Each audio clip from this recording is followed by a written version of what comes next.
Why does the U.S. citizenship exam only ask applicants to name two of the three branches of government? Understanding American government requires more than just memorizing facts.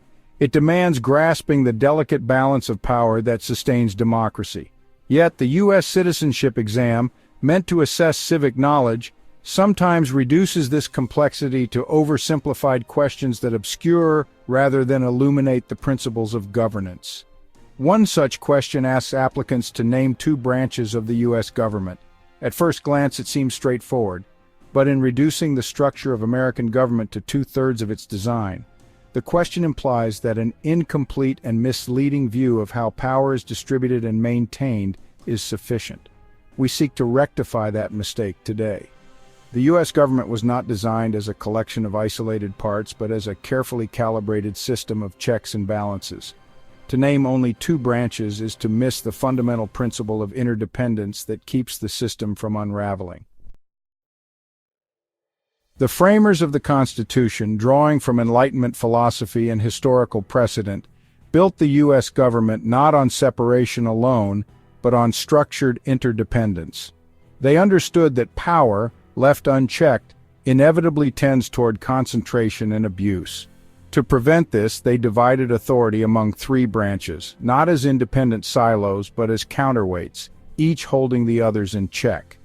The legislative branch represents the people, crafting laws that define the nation's legal framework. Congress, composed of the House of Representatives and the Senate, holds vital powers, including taxation, war declarations, and lawmaking. But laws alone do not govern a nation. They must be enforced. The executive branch, led by the President, carries out and enforces laws. The President also serves as Commander-in-Chief and head of foreign relations. However, without constraints, executive power can slide into authoritarianism. A president without oversight could dictate laws rather than execute them. The judicial branch serves as the system's constitutional safeguard.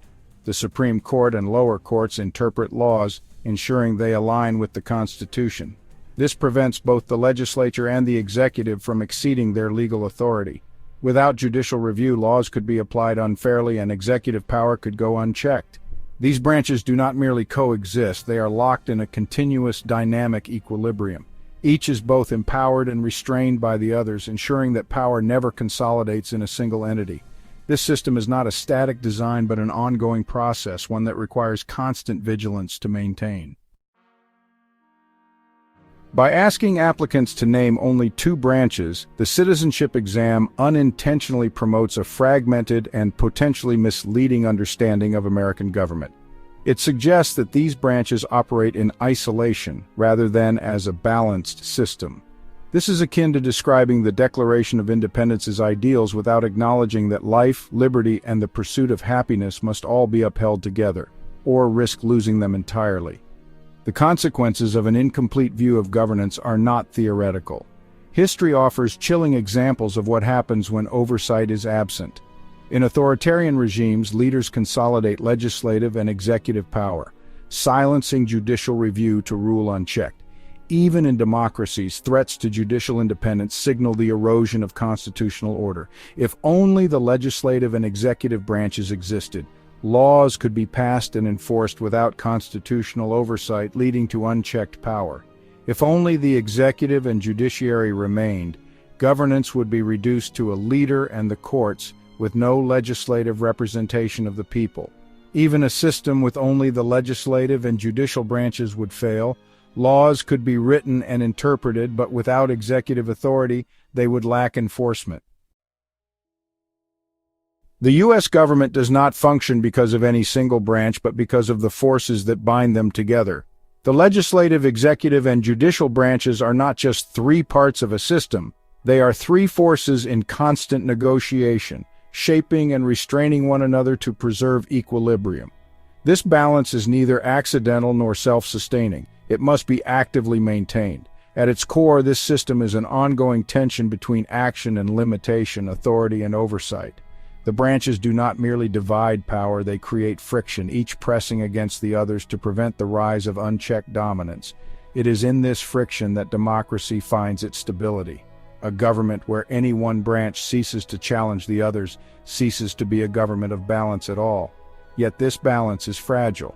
It relies on a shared commitment to the principles that sustain it, and history has shown that when this commitment erodes, the system itself begins to falter. The separation of powers was never meant to be a mere structural feature. It was meant to be a living safeguard, ensuring that governance remains an act of negotiation rather than imposition. Understanding the relationship between the branches is not just an academic exercise. It is the foundation upon which the endurance of democracy depends. As we continue this Beyond Citizenship series, we will explore more of these questions, not to dismiss them, but to reveal the deeper principles they reflect. Remember, a democracy's strength lies not in the memorization of its structures, but in the understanding and vigilance of those who uphold them.